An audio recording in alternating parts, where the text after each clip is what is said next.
오늘 본문도 보는 각도는 조금 차이가 있지만 같은 방향과 같은 격려로 우리에게 도전해 주고 계십니다.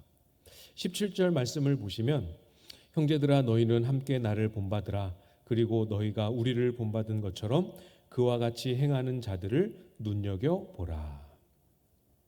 너희는 함께 나를 본받으라. 이렇게 말씀하고 계십니다. 본받으라. 뭘 본받으라는 말씀일까요? 이 흐름을 고려를 해보면 우리가 지난주에 보았던 이 본문의 기준으로 앞 문맥에서 말씀하셨던 내용이죠. 10절, 11절, 12절에 기록된 내용입니다. 사도는 부활의 권능을 아는 것이 곧 예수 그리스도를 아는 것이다. 이렇게 선포했습니다. 그래서 그 부활의 권능을 이 땅을 살아가는 삶의 자리에서도 경험하고 누리기 원하기 때문에 예수 그리스도의 죽으심을 본받아 그 고난에 참여함을 알고자 한다. 이렇게 작정하며 선포했었지요. 그 표대를 삼고 표대를 향하여 달려가는 그 삶에 빌립보 교회 성도들을 초대하고 있습니다. 동참하라, 같이 가자 격려하고 있습니다. 그러니까 본받으라 라는 말은 나는 우월하고 너희는 부족하니까 내가 하는 거를 좀 따라해라, 그런 의미라기보다 함께 같이 예수 그리스도를 향하여 달려가는 이 길에 같이 달려가자 하는 그런 의미지요. 같이 가자 해도 되지만 본받으라 라는 표현을 써서 말씀하시는 이유가 있습니다. 성도는 혼자 살 수가 없어요. 이 표대를 향하여 달려가는 길도 혼자 갈 수가 없습니다. 서로를 바라보면서 영향을 주고받고 서로에게 나의 믿음의 여정을 보여주면서 격려를 주고 격려를 받으며 달려갈 수 있도록 지음을 받은 존재입니다. 그래서 사도는 이어서 말씀하고 계시죠. 우리가 봤던 17절 그리고 이렇게 말씀합니다. 그리고 너희가 우리를 본받은 것처럼 그와 같이 행하는 자들을 눈여겨보라. 앞에서는 나를 본받으라 했지만 사실은 나만 본받으라가 아니고 여기서는 우리를 본받는 것처럼 이렇게 말씀하셨죠. 근데 그게 끝이 아니고 이와 같이 우리를 본받은 것처럼 그와 같이 행하는 자들이 또 많이 있을 텐데 그들을 눈여겨보라 이렇게 말씀합니다. 우리 주변에 있는 지체들을 눈여겨봐야 합니다. 우리가 성경도 보고 말씀을 묵상하고 해야 하지만 우리 주변에 붙여주신 지체들의 삶도 함께 들여다봐야 합니다. 하나님을 바라보아야 우리의 믿음이 온전할 수 있지요. 그렇지만 동시에 같은 신앙의 내용을 가지고 같은 자리에서 하나님을 바라보고 있는 또는 바라보려고 애쓰는 지체의 얼굴도 우리가 바라봐야 합니다. 그래야 우리가 제대로 걸어갈 수 있어요. 그래서 우리를 혼자 두지 않으시고 교회로 우리를 부르셨습니다. 묵상훈련 이제 중국 과정이 한창 진행 중에 있습니다. 묵상훈련 중국 과정도 똑같은 원리예요. 기초 과정에서는 제가 숙제를 낼 때 하나만 내드렸습니다. 묵상을 열심히 하시고 이 묵상 노트를 제출하십시오. 기억나십니까? 네, 묵상훈련 중국 과정은 그렇게 하지 않고 혼자 묵상한 것도 내셔야 하지만 같이 별도의 시간에 그룹을 만드시고 별도의 시간에 모여서 내가 묵상했던 것들을 지체와 나누고 지체와 나누었던 그 내용들을 기록하도록 그렇게 안내를 드렸지요. 꼭 있어야 합니다. 지체에게 내 믿음과 내 신앙의 걸음을 이야기하고 또 지체들로부터 어떤 믿음의 걸음들을 걷고 있는지 그 고백을 들어야 합니다. 믿음대로 살려고 어떻게 고민하는가, 어떻게 기도하는가, 어떻게 애쓰고 힘쓰고 애쓰는가, 또 그 걸음 위에 하나님이 어떤 은혜를 주시는가 눈여겨봐야 합니다. 혹시 부러우신 분 계시면 나도 이렇게 좀 하고 싶다 이렇게 해서 같이 참여하셔도 됩니다. 묵상 훈련에는 못 들어오겠지만 그 나눔 모임에는 내가 같이 들어가서 나도 같이 큐티 나눔하면서 은혜를 서로 나누고 싶다 하시면 참여하셔도 괜찮습니다. 대신에 큐티를 꼭 해오셔서 같이 나눔을 하셔야겠죠. 성도는 절대로 혼자서는 해낼 수 없습니다. 디모데후서 2장의 말씀에 보면 귀 쓰는 그릇이 되어 거룩하고 주인의 쓰심에 합당하며 모든 선한 일에 준비함이 되리라 이렇게 말씀하셨습니다. 들어보신 적 있으시죠? 근데 그렇게 말씀하신 후에 곧바로 이 본문은 뭘 말씀하셨는지도 여러분 같이 기억하셨으면 좋겠어요. 깨끗한 그릇으로 준비되어져 가는 일은 혼자 안 됩니다. 그래서 디모데후서 2장 22절 그 바로 다음 절에 해당하는 22절에 이렇게 말씀하셨어요. 또한 너는 청년의 정욕을 피하고 주를 깨끗한 마음으로 부르는 자들과 함께 의와 믿음과 사랑과 화평을 따르라. 먼저는 우리 자신이 우리 주님을 깨끗한 마음으로 부를 수 있기를 바랍니다. 그리고 내가 주를 깨끗한 마음으로 부르고 있는 자리를 잘 지킴으로 누군가에게 주를 깨끗한 마음으로 부르는 사람이 되어 주십시오. 그래서 같이 만날 때 그 깨끗한 주를 향한 마음이 서로에게 전달이 되고 서로에게 격려와 도전이 되고 그래 나도 다시 해봐야지 하는 응원과 힘이 될 수 있도록 그래서 같이 할 때 나눌 때 함께 기도할 때 의와 믿음과 사랑과 화평을 만들어낼 수 있는 그런 교회로 견고하게 세워지기를 소망하며 기도합니다. 왜 혼자서는 안 될까? 왜 혼자 하지 말고 눈여겨보라 말씀하실까 하는 부분이지요. 혼자서는 이 거센 세속의 파도를 이겨낼 방법이 없습니다. 반드시 넘어집니다. 오늘 18절에 말씀해 주고 계시죠? 18절 말씀 우리 같이 한번 읽어볼까요? 18절 시작.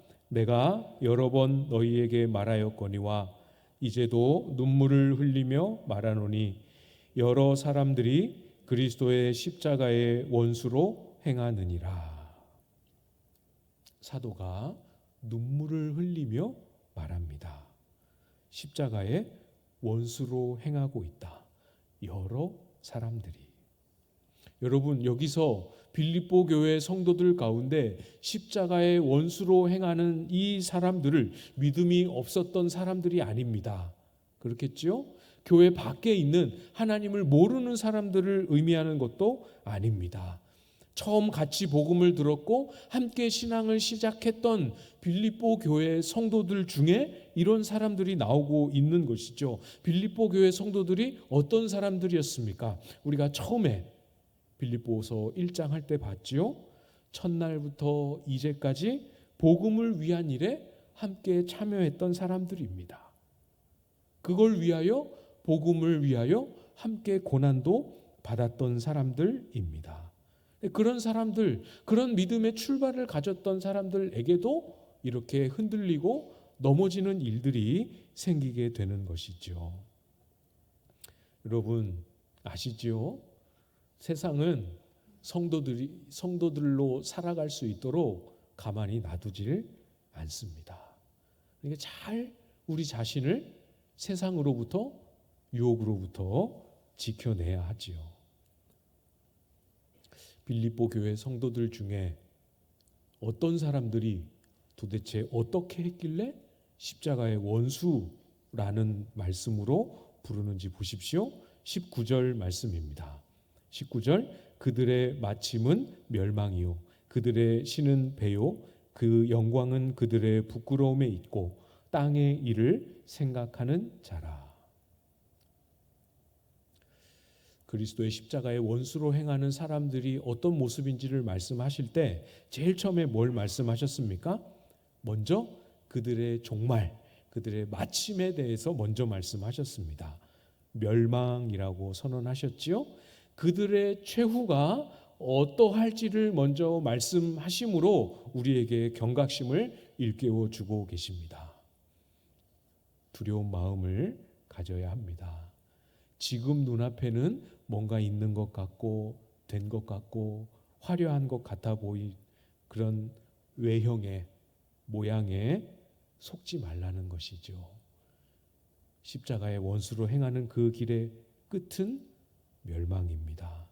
성공한 것 같아도 형통한 것 같아도 속아서는 안 됩니다. 뭘 보고 말할 수 있겠습니까? 그 다음에 이렇게 말씀하시죠. 그들의 신은 배요.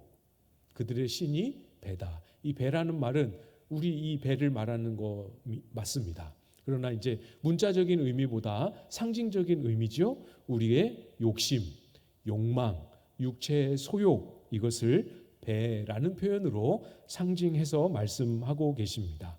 우리의 욕구와 본능과 욕정을 우상으로 삼고 그것을 쫓아 살아가고 있는 모습을 지적하고 계시는 거예요. 보편적으로 우리가 동의하고 또 추구하는 상식, 기준, 윤리, 도덕 이런 것이 점점 없어집니다. 기준이 뭐가 되는 거예요? 내 욕구와 내 욕망이 되는 겁니다. 내가 기분이 나쁘면 틀린 것이고 내가 기분이 좋으면 옳은 것이 됩니다. 가끔 우리 주변에 그런 것들 들리고 보이지 않습니까? 먹고 마시고 즐기고 누리는 것, 이것이 나에게 만족스럽게 다가오는 이것 자체가 최고의 가치가 되어버립니다. 물론 먹는 즐거움도 우리가 누릴 수 있고 즐길 수 있는 여가도 우리에게 필요하지요. 그렇지만 그것이 우리의 삶을 결정하고 그것이 우리의 인생의 가치와 중심이 되는 건 우리가 살아가야 될 삶의 방식이 아니지 않겠습니까? 또 무엇을 말씀하셨습니까? 그 영광은 그들의 부끄러움에 있다. 영광이 부끄러움에 있다. 이건 무슨 뜻이겠습니까?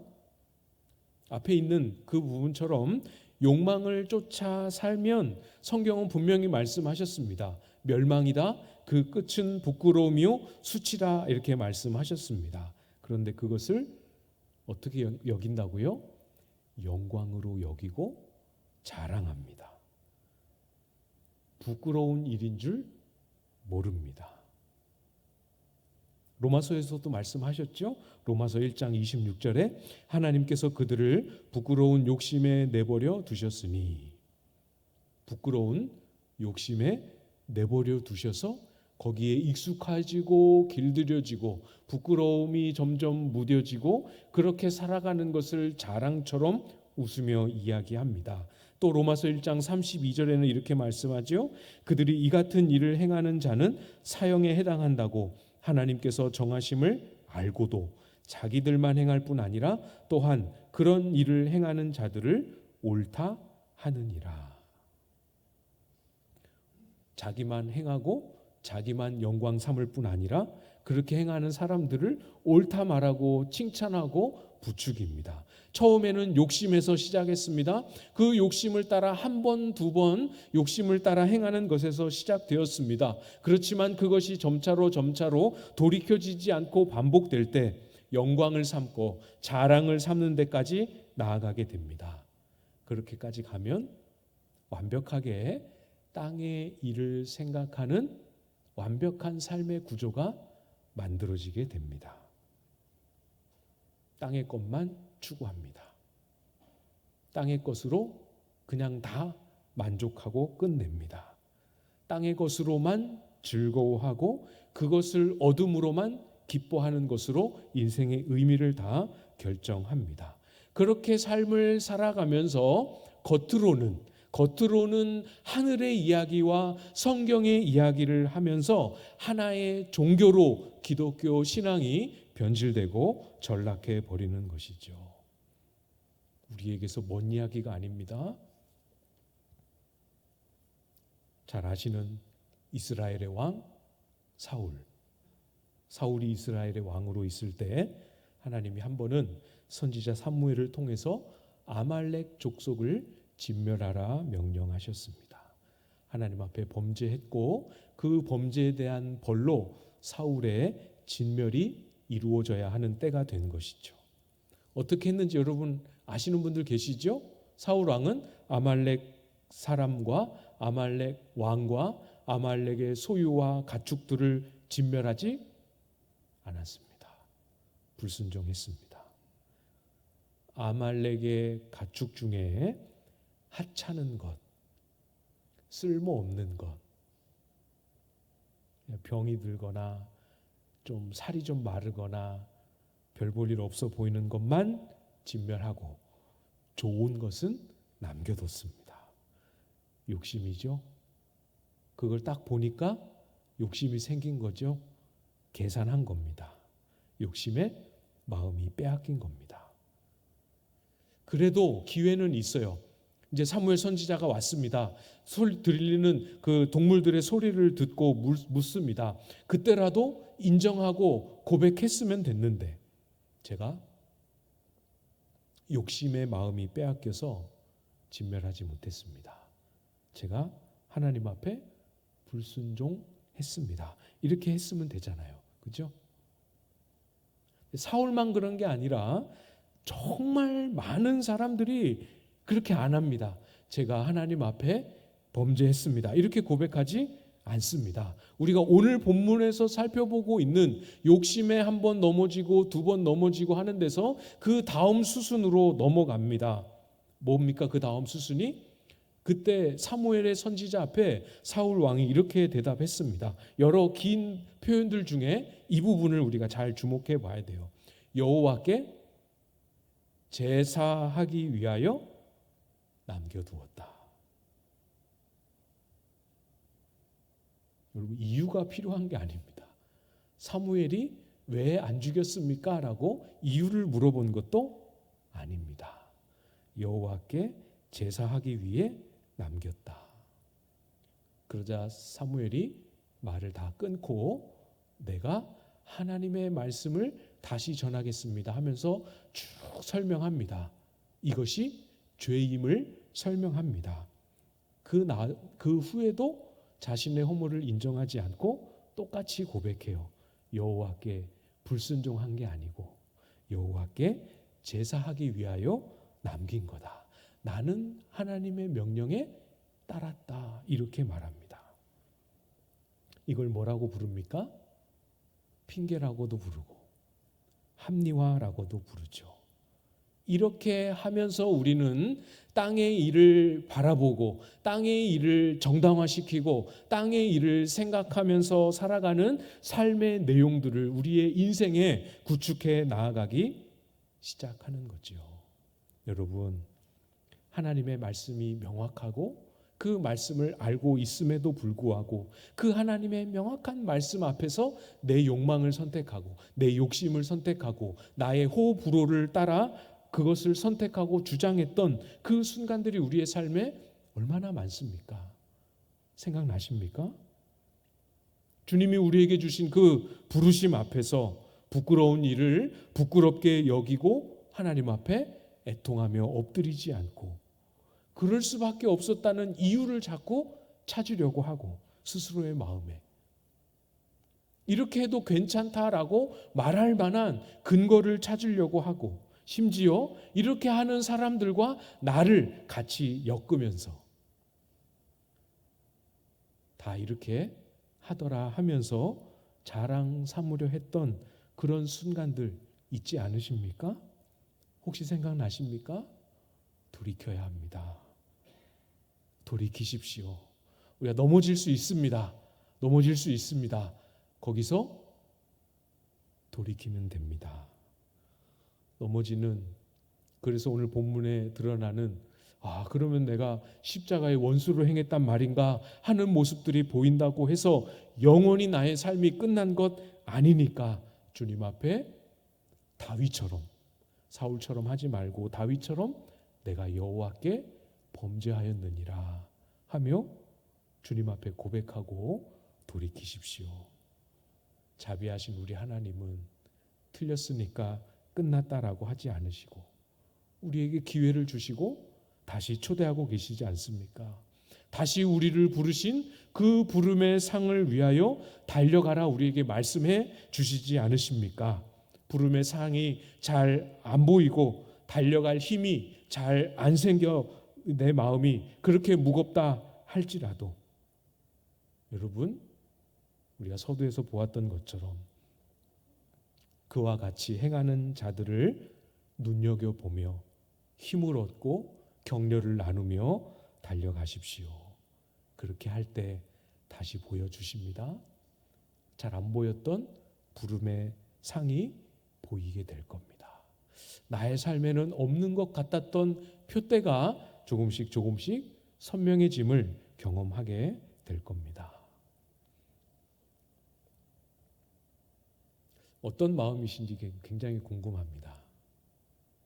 기대하는 마음으로 그래 다시 해야지 하는 마음도 있으실 테고 내가 과연 할 수 있을까 하는 마음도 있으실 테고 내가 이렇게 많이 넘어졌는데 다시 한다고 하면 너무 뻔뻔한 거 아닌가 하는 마음도 있으실 테고 사랑하는 성도 여러분, 우리가 실패하고 넘어졌어도 많이 넘어지고 또 넘어지고 또 넘어졌어도 그래도 그리스도 안에 있는 우리의 존재에는 아무런 변화가 없습니다. 그리스도 안에 있는 우리의 존재 자체에는 아무런 변화가 없습니다. 부모 속 썩인다고 그 자식이 내 자식 아닌 게 되는 게 아니지 않습니까? 사랑하는 여러분, 우리가 누구입니까? 여러분이 누구입니까? 오늘 본문 20절에 말씀하고 계시죠? 20절 말씀 여러분이 한번 읽어주시겠습니다. 20절 시작.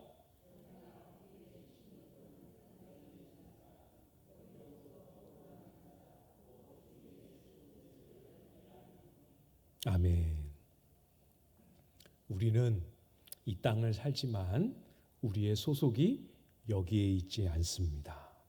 우리의 소속은 땅에 있지 않습니다.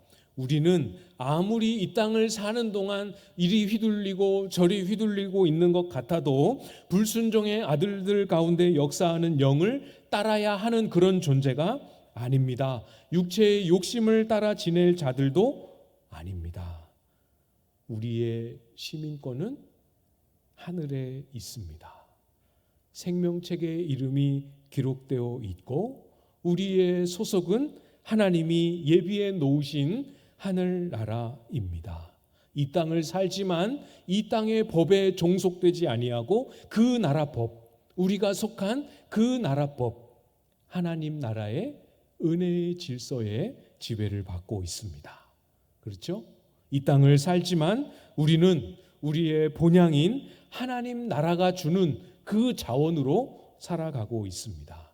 그러니까 세상 사람들처럼 똑같은 고난을 당해도 우리는 세상 사람들처럼 절망하거나 좌절하거나 포기하지 않을 수 있는 거지요. 우리는 똑같이 이 땅을 살고 있지만 이 땅을 사는 이 땅에 속한 사람들과는 다른 운명을 가지고 예수 그리스도를 기다리며 살아갑니다. 우리는 예수 그리스도를 기다리고 살아갑니다. 그래서 이 땅에 사는 사람들이 이 땅의 가치와 이 땅의 결말 외에 아무것도 알지 못하는 이 땅에 사는 사람들에게 하늘에 속해 있는 자가, 하늘의 시민권을 가진 자가 어떻게 사는 사람들인지를 보여주는 그것이 저와 여러분의 사명이지요. 그게 성도입니다. 어제 우리 광교협 연합집회에 오셨던 분들은 기억하실 거예요. 김은성 목사님 설교 중에도 말씀하셨죠. 로마 제국 시대 때 기독교인들이 그 박해를 받고 고통 중에 아주 소수였던 그 시대에 어떤 방식으로 세상에 영향을 끼쳤는지 기억나십니까? 큰 기근이 닥쳐서 그 지역의 많은 사람들이 굶어 죽기 시작할 때 기억나시죠? 예, 기독교 공동체 안에는 아무도 굶어 죽는 사람이 없더라. 자기 있는 거 옆에 누가 없으면 다 나눠주고 조금씩 다 나눠주어서 같이 먹으니 많은 것을 비축해서 배부르게 먹는 사람은 한 사람도 없지만 놀랍게도 그 덕분에 굶어 죽는 사람도 한 사람도 없더라. 참 인상적이었던 건 그 다음 대목이었어요. 그래, 그거다. 그래서 우리도 그렇게 하자 그랬더니 그 신하가 그랬답니다. 우리는 그렇게 못합니다. 기독교인들만 그렇게 할 수 있습니다. 우리가 그런 사람들입니다. 우리의 선배님들이 그렇게 살았던 선배님들이죠. 그분들이 믿었던 하나님을 우리가 믿고 있습니다. 귀족들이 정말 정숙한 그런 여인을 며느리로 삼고 싶어도 정숙한 여인을 찾을래야 찾을 수 없었던 시대에 비록 박해하는 집안이지만 기독교 집안에 가면 정숙한 여인을 찾을 수 있다. 거기 사는 사람들은 확실히 보장되는 사람들이다. 기독교를 인정하지도 않고 복음을 듣지도 않고 믿지도 받아들이지도 않고 오히려 기독교를 박해했던 사람들이지만 그 사람들 눈에도 성도가 세상 땅에 속한 사람들과 다르게 살고 있는 것이 보이고 드러나고 확인이 되었던 것이죠. 여러분, 어떻게 그렇게 살 수 있습니까? 세상 사람들이 살아내지 못하는 그 윤리를 어떻게 삶으로 만들어낼 수 있겠습니까? 오늘 21절에 말씀하셨지요. 21절 우리 같이 읽어보도록 하겠습니다. 시작. 그는 만물을 자기에게 복종하게 하실 수 있는 자의 역사로 우리의 낮은 몸을 자기 영광의 몸의 형체와 같이 변하게 하시리라. 아멘. 그렇게 할 수 있는 것은 우리에게 능력이 있어서가 아니요 우리에게 주신 부활의 권능 때문이죠.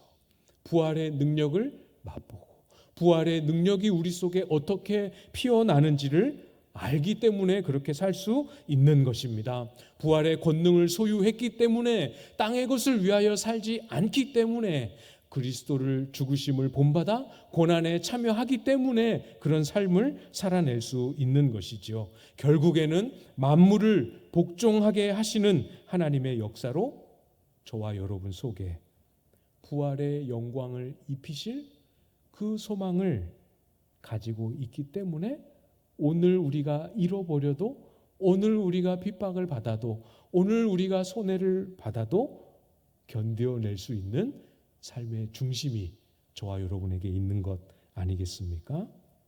여러분, 능력은 우리에게 없습니다.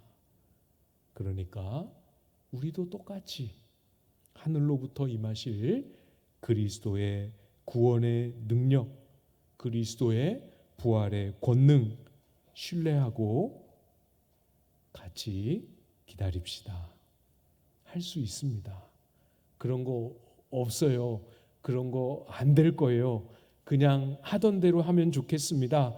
이렇게 하지 말고 하늘로부터 우리를 구원하는 자, 곧 주 예수 그리스도를 기다리는 진실로 기다리기 때문에 진실로 오셔서 행하실 줄을 믿기 때문에 오늘을 다르게 선택하며 살아갈 수 있기를 바랍니다.